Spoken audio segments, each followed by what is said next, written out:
Today's story takes place in a village in Zhoukou, Henan. Li Mingliang finished his cigarette, stubbed it out on the sole of his shoe, and hurriedly headed out. His mother shouted from the kitchen, "It's the ghost festival tonight. Where are you going this late? Don't wander around. It's not safe out there." "I know, I'm just getting a bottle of liquor. I'll be right back," he replied, scoffing inwardly. "It's just a day for burning paper offerings. What's all the fuss about?" Village nights were dull as hell, so he wanted to hit the store at the village entrance to grab a couple bottles to feed his craving. As he stepped out of the courtyard, the whole village was pitch black, with only a few houses lit. Village folk had little entertainment and went to bed early. Li Mingliang hummed a tune. As he neared the village entrance, he saw a dark figure under the old locust tree, standing still, back turned to him. "Who's that?" he called out. No response. He took a few steps closer and saw the figure wore a faded blue jacket, hair grayish-white, like second grandma from the village. But second grandma passed away last winter. Li Mingliang's heart skipped a beat, and he stopped in his tracks. Suddenly the figure moved, its cane tapping the ground, thud thud, slowly shuffling toward the west end of the village. The west end was an old graveyard, where people from long ago were buried. He didn't follow. Instead, he turned toward the store. The night breeze rustled through the rice fields, the leaves whispering, like someone breathing behind him. He looked back, nothing there. Just his shadow, stretched long by the moonlight, cast on the dirt road. It looked off somehow. His shadow's neck seemed a bit longer than his own. The store's shutter was half open, no lights on inside.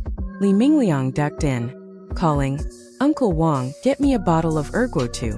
No one answered. The shelves were covered in dust, the top row lined with bottles of soda, swarming with flies, labels yellowed. He remembered Uncle Wang stopped selling that soda long ago. Uncle Wang. He took a step forward, kicking something hard. Looking down, it was a spirit tablet, inscribed with "The Tablet of Wang so-and-so." Uncle Wang's name. Uncle Wang passed last autumn. A chill crawled up his spine. Li Mingliang bolted out, crashing into the shutter with a clang. Outside, someone was standing there, wearing a black padded jacket, face hidden in shadow, holding a bamboo basket with yellow paper peeking out. "Burn some paper, make up for it," the figure said, voice hoarse like a broken gong. Li Mingliang didn't dare respond. He ducked under the shutter and ran home, head down. As he ran, his feet hit something uneven. Looking down, the road had turned to dirt, the rice fields gone, replaced by waist-high weeds.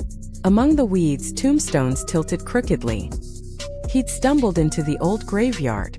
The figure in the black jacket stood by a grave mound nearby, basket on the ground, tossing paper into a fire. The flames flickered, revealing a face, or lack of one, just a flat surface with two black holes, oozing dark liquid.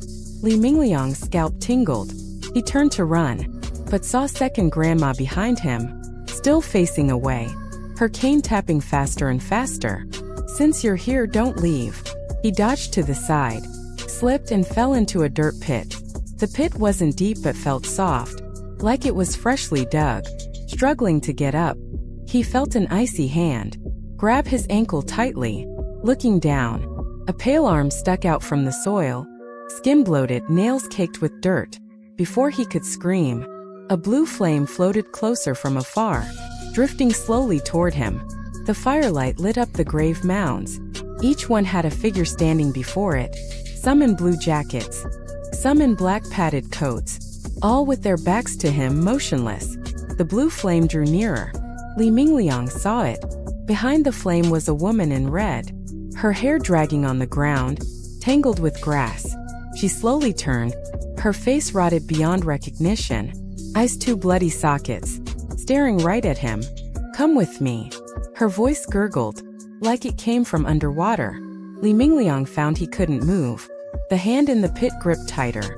The figures around him began to turn, all faceless or too decayed to make out. Second grandma's cane tapped above his head. Yellow paper drifted from the black-jacketed figure's basket, landing on his face cold as ice. Suddenly, A rooster crowed in the distance, one call after another. The hand on his ankle loosened. The figures began to fade. The blue flame flickered and went out. Li Mingliang scrambled out of the pit, finding himself on the old road by the village's west end, still dozens of meters from the graveyard. Dawn was breaking. Dew from the rice fields soaked his pant legs. Icy cold. He ran home like a madman. The courtyard gate was shut. His mother shouted from inside, "Liangzi, where have you been all night?" Pushing open the door, his mother was at the stove cooking porridge. She gasped when she saw him. "What's that on your neck?" Li Mingliang touched his neck. A bruise dark and purple, like someone had grabbed him hard. He looked toward the west end. In the morning light, the weeds in the old graveyard swayed in the wind, like countless shadows moving within. At breakfast, his mother said she heard crying from the west end last night, sounding like second grandma. Someone also saw a woman in red wandering the graveyard. Li Mingliang didn't dare respond. He lowered his head to drink his porridge, but saw a piece of yellow paper floating in the bowl, with a blurry face printed on it. It looked like his own.